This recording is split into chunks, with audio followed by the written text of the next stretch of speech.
नमस्कार। आज हम डिस्कस करेंगे इंपॉर्टेंट करंट अफेयर के क्वेश्चन। जितने भी क्वेश्चन हम यहाँ पर डिस्कस करेंगे, हर एक क्वेश्चन को डिटेल से डिस्कस जो है वो करेंगे। आप जानते हैं HPRC के द्वारा जो एग्जाम कंडक्ट करवाए जा रहे हैं उनमें अलग अलग शिफ्टें अगर आप देखेंगे और एवरेज निकालेंगे तो 5 से 6 क्वेश्चन तो करंट अफेयर के पूछे ही जा रहे हैं। परंतु अलग अलग शिफ्टों में देखेंगे तो कई बार किसी शिफ्ट में 4 से 5 क्वेश्चन होते हैं, किसी में 6 से 7 से 8 क्वेश्चन होते हैं करंट अफेयर के, किसी में 10 तक भी क्वेश्चन जो है ये होते हैं। अब ये डिपेंड करता है कि कौन सी शिफ्ट में कौन सा एग्जाम जो है वो हो रहा है। हम जो है वो यहाँ पर हर एक क्वेश्चन को डिटेल से जो है वो डिस्कस करेंगे, लिंक करने की कोशिश भी करेंगे, रिवीजन भी करेंगे ताकि आने वाले एग्जाम्स में आपको हेल्प मिल सके। अभी हम क्वेश्चन नंबर 1 से डिस्कशन को जो है वो स्टार्ट करेंगे। बोलते हैं recently who has won 2026 Italian open title in men's category. तो बोलते हैं कि इटालियन ओपन जो ओपन खिताब है, बोलते हैं वो 2026 में पुरुषों की श्रेणी में जो है वो किसने जो है वो जीता है। अब यहाँ पर अगर हम इटालियन ओपन की बात करते हैं कि इटालियन ओपन 2026 में मेंस कैटेगरी में किसके द्वारा जीता गया है, तो ये जैनिक सिन्नर के द्वारा जो है वो जीता गया है। ऑप्शन ए सही आंसर है। देखिए, इटालियन ओपन के बारे में हम डिटेल से जो है वो जानेंगे कि मेंस कैटेगरी में किसके द्वारा जीता गया, वुमेन्स कैटेगरी में किसके द्वारा ये जीता गया।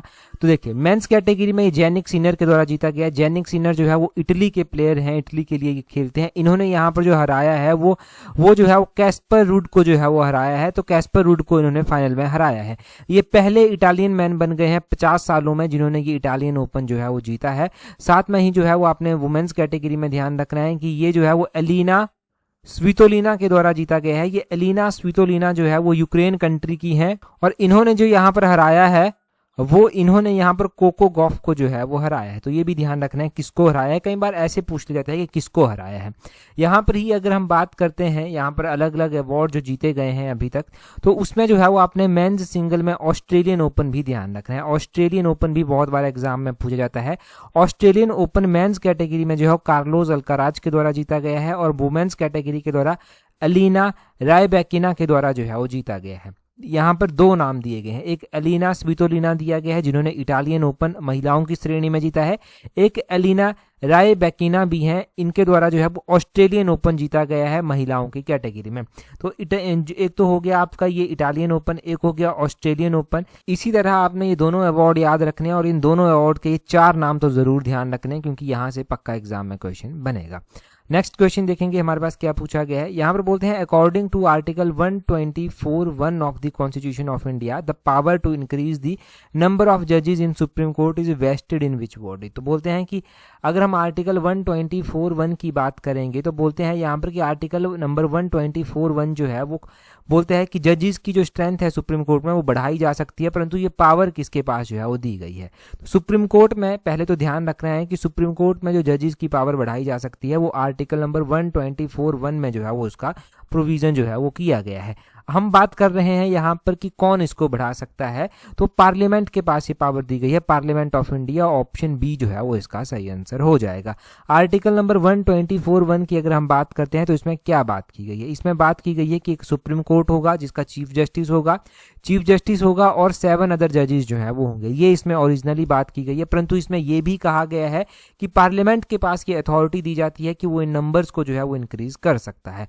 तो अभी जो है वो पार्लियामेंट के द्वारा जो है वो क्या किया गया है, सुप्रीम कोर्ट के नंबरों के, सुप्रीम कोर्ट के जो जजेस हैं उनकी स्ट्रेंथ जो है वो इंक्रीज की गई है। अब सुप्रीम कोर्ट के जजेस की स्ट्रेंथ जो है वो इंक्रीज की गई है, तो अब आपको ध्यान रखना है कि अब इसको ऑफिशियली मंजूरी प्रेसिडेंट के द्वारा भी मिल गई, पार्लियामेंट के द्वारा भी मिल गई है। तो पहले जो सुप्रीम कोर्ट ऑफ इंडिया था उसमें 34 जजेस हुआ करते थे, अब 34 से बढ़ाकर 38 जो है वो कर दिए गए हैं। किसी को कंफ्यूजन यहाँ पर हो जाता है कि नहीं हमने तो 37 पढ़ ली। देखिए 37 + 1 कर ये 38 आता है, +1 जो लगा इसमें जो है वो जो सुप्रीम कोर्ट के चीफ जस्टिस होते हैं उसको भी इन्वॉल्व किया गया। तो 38 टोटल स्ट्रेंथ है including chief justice of India. ठीक है, प्रेजेंट टाइम में चीफ जस्टिस ऑफ इंडिया जो है वो कौन है। अगर हम सीजीआई की बात करते हैं तो प्रेजेंट टाइम में सीजीआई चर्चा में भी है क्योंकि उन्होंने जो है वो यूथ को लेकर टिप्पणी की। उन्होंने कॉकरोच के साथ कंपेयर कर दिया, पैरासाइट के साथ कंपेयर कर दिया। अब बोलते हैं यहाँ पर कि सुप्रीम कोर्ट ऑफ इंडिया जो है वो जस्टिस सूर्यकांत जो है वो हैं और जस्टिस सूर्यकांत 53rd नंबर के जो है वो चीफ जस्टिस हैं। ये आपको पता होना चाहिए। अब यहाँ पर हमें जो है वो एग्जाम पॉइंट ऑफ व्यू से ये बातें भी ध्यान रखनी पड़ेंगी कि सुप्रीम कोर्ट की जो स्ट्रेंथ इंक्रीज होती है वो कैसे होती है। पहले जो है वो क्या होता है, चीफ जस्टिस रिकमेंडेशन भेजते हैं कैबिनेट के पास, फिर कैबिनेट से मंजूरी मिलती है, फिर पार्लियामेंट में वो जाता है, लोकसभा से पास होगा, राज्यसभा से पास होगा, उसके बाद प्रेसिडेंट की मंजूरी मिलेगी, तब ये ऑफिशियली जो है वो फिर स्ट्रेंथ इंक्रीज हो जाती है। तो ये प्रोसेस जो है वो पूरी रहती है। यहाँ पर देखो आर्टिकल नंबर 124(1) के बारे में लिखा गया है। बोलते हैं ये जो है वो सुप्रीम कोर्ट ऑफ इंडिया की बात करता है। It dictates that the court shall consist of the chief justice of India up to the 7 other जजेस। बोलते हैं through it explicitly grants parliament the authority to prescribe a large number through law. तो बोलते हैं large number भी हो सकते हैं। अभी तो आपको पता है कि जो ओरिजिनल जो है वो प्रोविजन था, अब तो स्ट्रेंथ जो है वो 37 + 1 38 तक जो है वो जाकर पहुंच गई है। नेक्स्ट क्वेश्चन देखेंगे हमारे पास। नेक्स्ट क्वेश्चन में जो है वो क्या पूछा गया है, बोलते हैं recently which country conferred the royal order of the polar star degree commander grants cross upon prime minister Narendra Modi. तो बोलते हैं कि हाल ही में किस देश ने प्रधानमंत्री श्री नरेंद्र मोदी को royal order of the polar star degree commander grand cross से सम्मानित जो है वो किया है। तो प्रधानमंत्री नरेंद्र मोदी अभी 4 देशों की यात्रा पर गए थे। अब यहाँ पर 4 देशों की यात्रा पर गए थे, जो क्वेश्चन इंपॉर्टेंट बनेंगे वो यहाँ पर एड ऑन होते रहेंगे। फिलहाल तो जब ये स्वीडन जाकर पहुंचे तो स्वीडन में उनको इस अवार्ड से जो है वो सम्मानित किया गया, जिसको royal order of the polar star बोला गया। तो स्वीडन इसका ऑप्शन बी जो है वो सही आंसर हो जाएगा। हम यहाँ पर बात कर लेते हैं स्वीडन की। सबसे पहले स्वीडन की कैपिटल जो है वो कहाँ पर आती है, तो स्वीडन की जो कैपिटल आती है वो स्टॉकहोम में इसकी कैपिटल जो है वो है। स्टॉकहोम जो है वो स्वीडन की कैपिटल है। अगर आपने एक टर्म सुनी होगी तो उसके बारे में भी ज़रूर हम यहाँ पर रिवाइज जो है वो करेंगे। नॉर्डिक कंट्रीज़ के बारे में आपने जो है वो ज़रूर पढ़ा होगा। तो नॉर्डिक रीजन में जो है वो कौन कौन सी कंट्रीज़ जो है वो आती हैं, यहाँ पर देखिए नॉर्डिक कंट्रीज़ जो आती हैं वो कौन कौन सी जो है वो आती हैं। इसमें जो है वो स्वीडन आता है, नॉर्वे आता है, डेनमार्क आता है, फिनलैंड आता है, आइसलैंड आता है, ग्रीनलैंड आता है और एक फेरे आइलैंड यहाँ पर जो है वो आता है। फेरे आइलैंड के द्वारा जो है यहाँ पर जो है वो एक और जो है वो सॉवरेन रीजन आता है जिसको ऑलैंड जो है वो बोलते हैं। तो इस तरह से नॉर्डिक कंट्रीज के बारे में भी थोड़ी सी जानकारी आपको होनी चाहिए कि कोई ऐसी टर्म भी होती है। ऐसा क्वेश्चन खास तौर पर जो है वो एचएस जैसे एग्जाम में जो है वो ज़्यादा पूछा जाता है। अभी हम और भी ऐसा क्वेश्चन पढ़ेंगे आगे चलकर। देखिए अगले क्वेश्चन में क्या बोलते हैं recently which among the following conferred the Norway's highest honour the grand cross of the royal Norwegian order of merit. तो बोलते हैं हाल ही में निम्नलिखित में से किसको जो है किसको होगा यहाँ पर, किसको नॉर्वे का सर्वोच्च सम्मान royal Norwegian order of the merit का ग्रांट क्रॉस जो है वो सम्मानित इससे किया गया है। तो नॉर्वे का ये हाईएस्ट अवार्ड है, नॉर्वे का ये हाईएस्ट अवार्ड है जिसका नाम है the grand cross of the royal Norwegian order of merit. अब ये दिया गया है प्रधानमंत्री नरेंद्र मोदी को। ऑप्शन बी सही आंसर है। अभी आपको लगेगा कि ये क्वेश्चन तो आसान है, परंतु जब ये एग्जाम में 2-3 महीने में बाद पूछा जाएगा तब कन्फ्यूजन हो सकता है, क्योंकि कई बार कुछ अवार्ड प्रधानमंत्री को दिए जाते हैं, कई बार राष्ट्रपति को दिए जाते हैं, कई बार किसी और पर्सनैलिटी को दिए जाते हैं, तब कन्फ्यूजन जो है वो हो जाता है। अब देखिए प्रधानमंत्री नरेंद्र मोदी को इन दोनों कंट्रीज में ये 2 अलग अलग अवार्ड दिए गए, स्वीडन में दिया गया, नॉर्वे में दिया गया। ये पहली बार ऐसा नहीं हुआ है कि इनको कोई अवार्ड दिया गया। अगर आपने जो है वो स्टार्टिंग से हमारे साथ जुड़े हुए हैं तो अभी इससे पहले हमने इजराइल का भी पढ़ा था फरवरी महीने में। इजराइल की अगर हम बात करें तो इनको जो है वो मेडल ऑफ द निस्ट जो है वो दिया गया है इजराइल का, ठीक है। इजराइल के जो स्पीकर हैं उनके द्वारा जो है ये दिया गया है।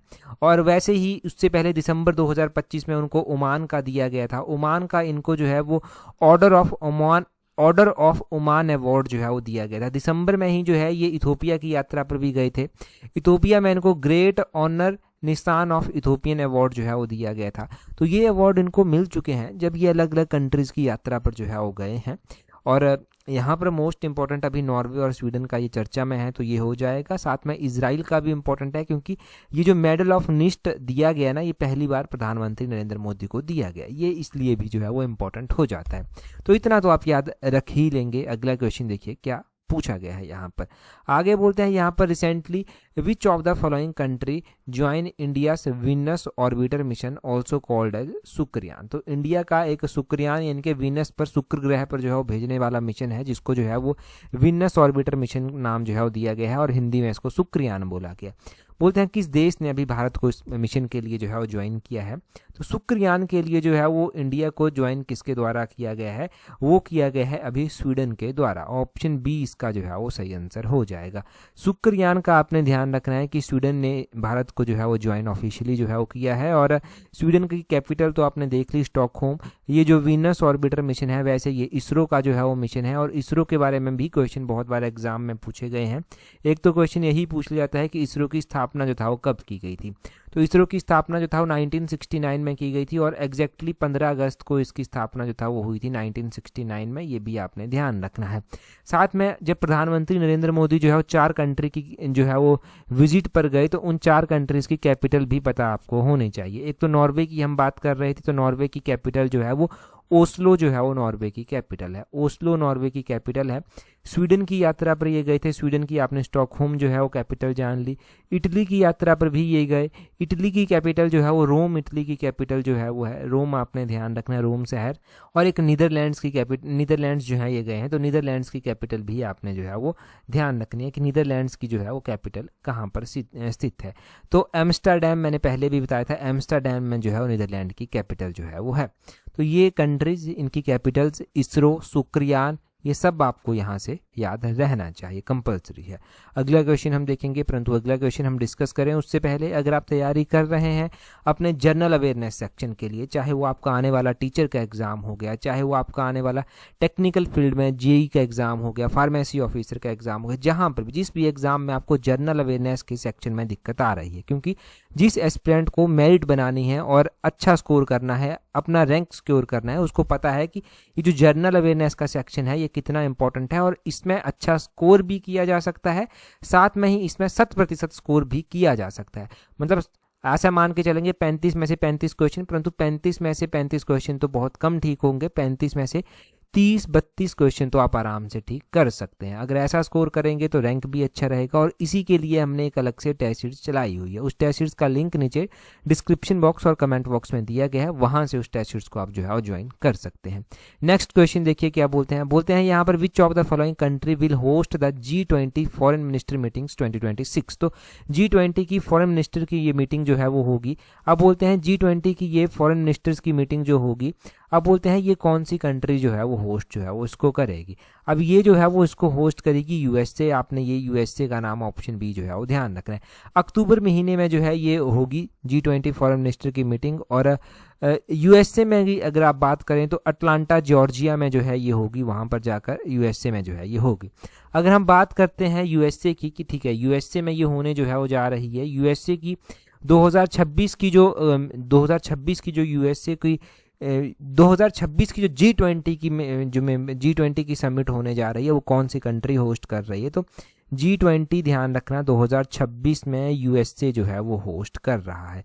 इसके ऊपर क्वेश्चन बनते हैं। अगर हम 2025 की भी यहाँ पर बात करेंगे कि 2025 में किसने इसको होस्ट किया था, 2024 में इसको किसने होस्ट किया था, और आने वाले 2027 में इसको जो है वो कौन होस्ट करेगा। अगर हम 2027 की बात कर लें सबसे पहले, तो यूनाइटेड किंगडम जो है वो 2027 में इसको जो है वो होस्ट करेगा। इससे पहले जब ये 2026 में होने जा रही है तो यूएसए इसको होस्ट करेगा। 2025 की अगर हम बात करते हैं तो 2025 में इसको जो है वो साउथ अफ्रीका के द्वारा जो है वो होस्ट किया गया था। 2024 की अगर हम बात कर लेते हैं कि 2024 में इसको जो है वो कौन जो है वो होस्ट करेगा, तो 2024 में इसको जो है वो ब्राज़ील जो है वो होस्ट जो है वो करेगा, ब्राज़ील इसको होस्ट करेगा।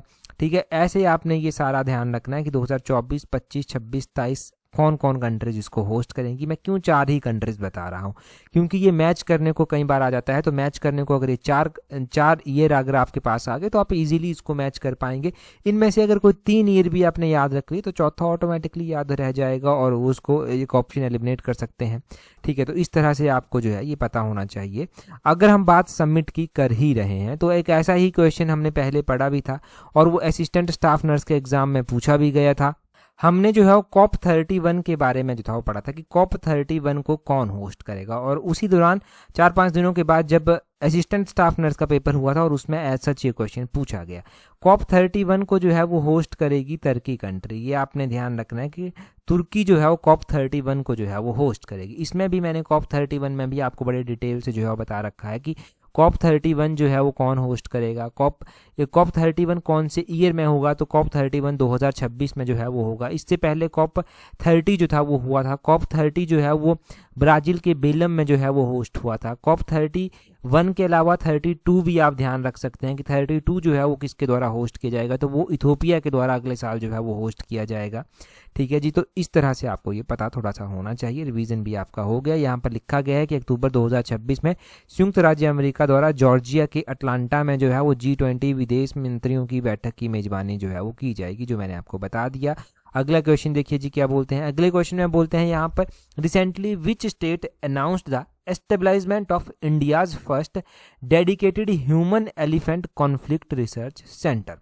अब ऐसे क्वेश्चन भी एग्जाम में पूछे जा रहे हैं, मैं बताऊंगा कि कैसे क्वेश्चन एग्जाम में पूछे गए थे। अभी फिलहाल तो आप देखिए कि बोलते हैं, हाल ही में किस राज्य ने भारत के पहले समर्पित मानव हाथी संघर्ष अनुसंधान केंद्र की स्थापना की घोषणा जो है वो की है, तो ये घोषणा की गई है अभी झारखंड के द्वारा।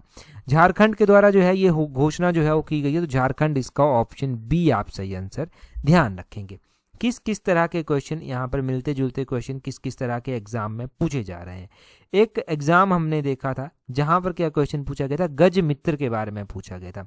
तो मानव और हाथी का मतलब ये हुआ कि ह्यूमन और एलिफेंट के बीच में जो संघर्ष होते हैं उसकी संख्या को रोकने के लिए जो है वो गज मित्र कर एक योजना चलाई गई है, और ये असम स्टेट के द्वारा जो है वो चलाई गई है गज मित्र। एक गज मित्र एग्जाम में पूछा गया था।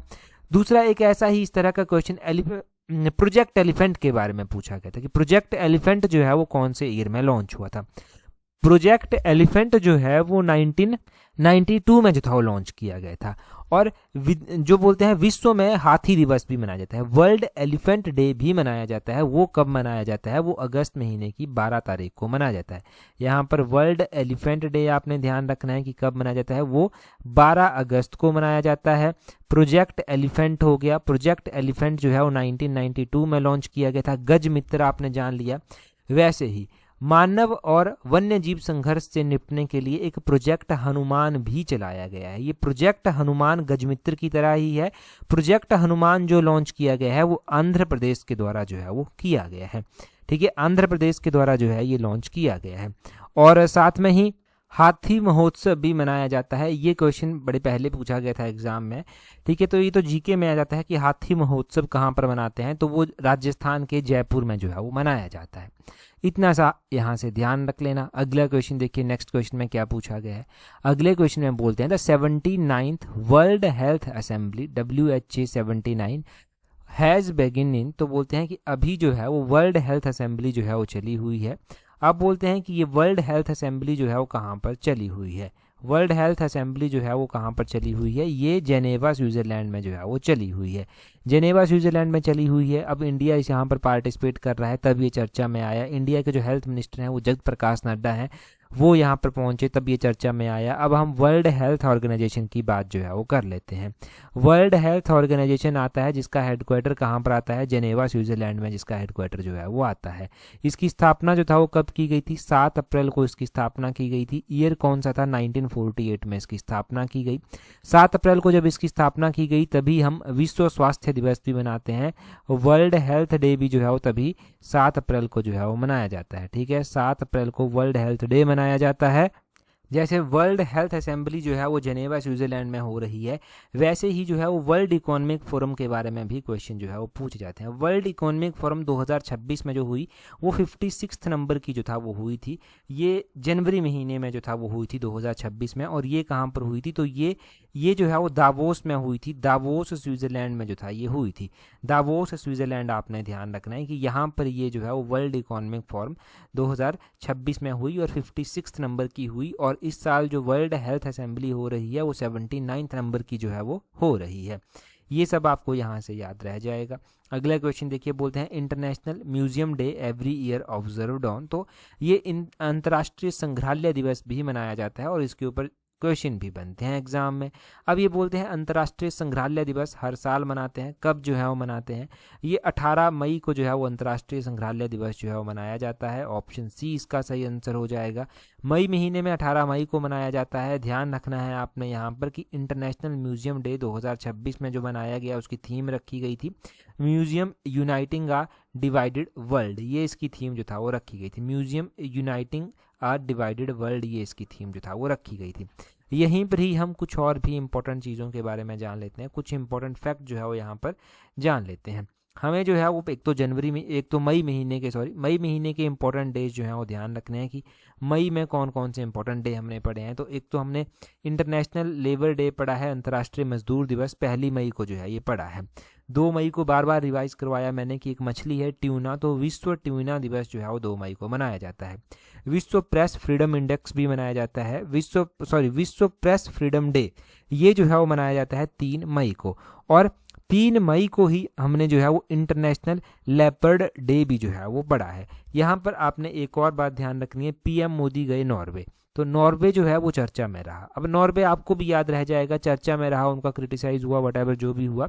अब हम यहाँ पर बात करते हैं कि जब नॉर्वे गए तो नॉर्वे इस प्रेस फ्रीडम इंडेक्स में जो है वो पहले नंबर पर जो है वो आता है। प्रेस फ्रीडम इंडेक्स 2026 का जो आया इसमें नॉर्वे पहले नंबर पर आता है और इंडिया 157 नंबर पर जो है वो आता है। अब नॉर्वे पहले नंबर पर आता है तो नॉर्वे के बारे में एक बात ध्यान रखनी है कि नॉर्वे जो है वो पहली पोजीशन पर है लगातार 10 सालों से। 10th कॉन्जिक्यूटिव ईयर हो गए नॉर्वे को पहले स्थान पर आते ही। और दूसरे स्थान पर जो है वो नीदरलैंड कंट्री आती है, तीसरे स्थान पर जो है वो इस्तोनिया कंट्री आती है, चौथे नंबर पर डेनमार्क आती है, 5वें नंबर पर जो है वो स्वीडन कंट्री जो है वो आती है। ये कंट्रीज आती हैं टॉप में 5 नंबर पर। India out of 180 countries 157th rank पर जो है वो आता है। 2025 में इंडिया का रैंक 151st था, परंतु अभी 157th जो है वो इंडिया का रैंक वहाँ पर पहुँच गया है। तो ये आपको रैंकिंग के बारे में ध्यान रखना है कि किस कंट्री की जो है वो कौन सी रैंकिंग है। अब जो हमें तो देखिए हमारा सिंपल सा फंडा है कि हमें तो एग्जाम पॉइंट ऑफ व्यू से चीज़ों को रिलेट करना है और वही चीज़ें याद रखनी है, उसी के हिसाब से जो है वो तैयारी करनी है। जो भी बनेगा इंपॉर्टेंट हम उसको लिंक करते रहेंगे और याद रखते रहेंगे, याद रहेगा भी ऐसे ही। अब देखना आपको ये प्रेस फ्रीडम इंडेक्स नहीं जो है वो भूलने वाला। अगला क्वेश्चन हम देखेंगे, परंतु अगला क्वेश्चन डिस्कस करें उससे पहले अगर आप तैयारी पंचायत सेक्रेटरी और पटवारी के एग्जाम के लिए कर रहे हैं तो आप हमारी टेस्ट सीरीज नंबर स्लॉट 4 से जुड़ सकते हैं, क्योंकि इसमें इन दोनों एग्जाम की तैयारी आप एक साथ जो है वो कर सकते हैं।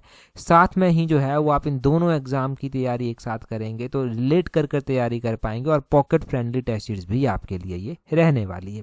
दूसरी ओर जूनियर ऑफिस असिस्टेंट की वैकेंसीज निकली हुई हैं, तो अगर जूनियर ऑफिस असिस्टेंट के लिए तैयारी कर रहे हैं तो उसकी टेस्ट सीरीज का लिंक भी नीचे डिस्क्रिप्शन बॉक्स कमेंट बॉक्स में दिया गया है। एज पर ऑफिशियल सिलेबस आप जो है वो इस टेस्ट सीरीज को ज्वाइन कर सकते हैं, प्रैक्टिस कर सकते हैं।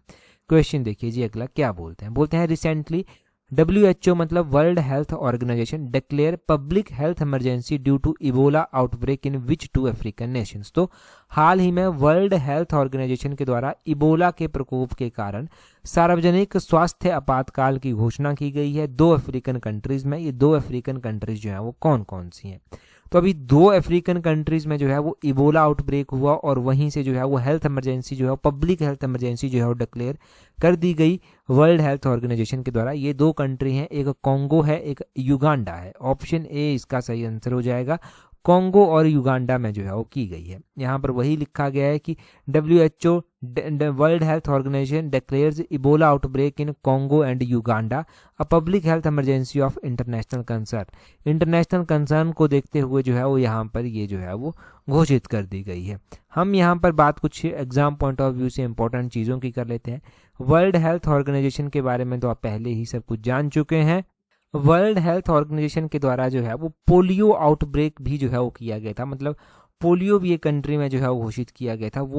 वो जो है वो लास्ट ईयर किया गया था 2025 में मई महीने के आसपास। तो वो पापुआ न्यू गिनिया कंट्री में किया गया था। पापुआ न्यू गिनिया कंट्री में जो था वो पोलियो आउटब्रेक जो था वो किया गया था। यहाँ पर ना ये युगांडा कंट्री दी गई है। तो जब तक HPSSC पेपर कंडक्ट करवाता था तो एक बार HPSSC के द्वारा स्टेनो के एग्जाम में क्वेश्चन पूछा गया था युगांडा की कैपिटल कहाँ पर है। तो युगांडा की कैपिटल जो है वो कंपाला में जो है वो स्थित है, ये आपने ध्यान रखना, कंपाला में इसकी कैपिटल है। यहाँ पर कॉन्गो भी दिया गया है, तो कॉन्गो की कैपिटल भी जान लेते हैं कि कॉन्गो की कैपिटल जो है वो कहाँ पर जो है वो स्थित है, जहाँ पर ये इबोला के चलते जो है वो इमरजेंसी लगाई गई है। तो कॉन्गो कंट्री जो आती है इसकी कैपिटल जो है वो आपने ऐसे ध्यान रखने कि दो कॉन्गो की कंट्रीज आती हैं, एक रिपब्लिक ऑफ कॉन्गो आता है जिसको गणराज्य कॉन्गो बोलते हैं, और एक जो है रिपब्लिक आता है, एक डेमोक्रेटिक आता है। जो डेमोक्रेटिक कॉन्गो है, लोकतांत्रिक गणराज्य कॉन्गो है, उसकी जो कैपिटल है वो किसांगा में स्थित है, और जो कॉन्गो गणराज्य रिपब्लिक कॉन्गो आता है उसकी कैपिटल जो है वो ब्राज़ाविल में जो है वो स्थित है, ब्राज़ाविल में उसकी कैपिटल स्थित है। तो रिपब्लिक ऑफ द कॉन्गो की capital, democratic Republic of the Congo की कैपिटल, इन दोनों की कैपिटल अलग अलग तरीके से आपने ध्यान रखनी है क्योंकि ये अलग अलग कंट्रीज हैं। अगले क्वेश्चन में देखिए क्या पूछा गया है। यहाँ पर पूछा गया है the C Joseph Vijay elected as new chief minister of which state. तो आपने बताना है कि सी जोसेफ विजय किस राज्य के नए मुख्यमंत्री बने हैं। इससे पिछली वीडियो में हमने पहला ही क्वेश्चन ये पढ़ा था, डिटेल से पढ़ा था। इनकी पार्टी का नाम भी आपने जो है वो कमेंट कर बताना है क्योंकि वो भी मैंने आपको बताई थी। अगर आपने टेलीग्राम पर हमें अभी तक ज्वाइन नहीं किया है तो टेलीग्राम पर ज्वाइन करने के लिए अपने टेलीग्राम से @allexam31 करके शेयर करना, आपको हमारा टेलीग्राम चैनल मिल जाएगा। आज की इस वीडियो में इतना ही है। That's all for today. Thank you very much for watching and listening it very patiently.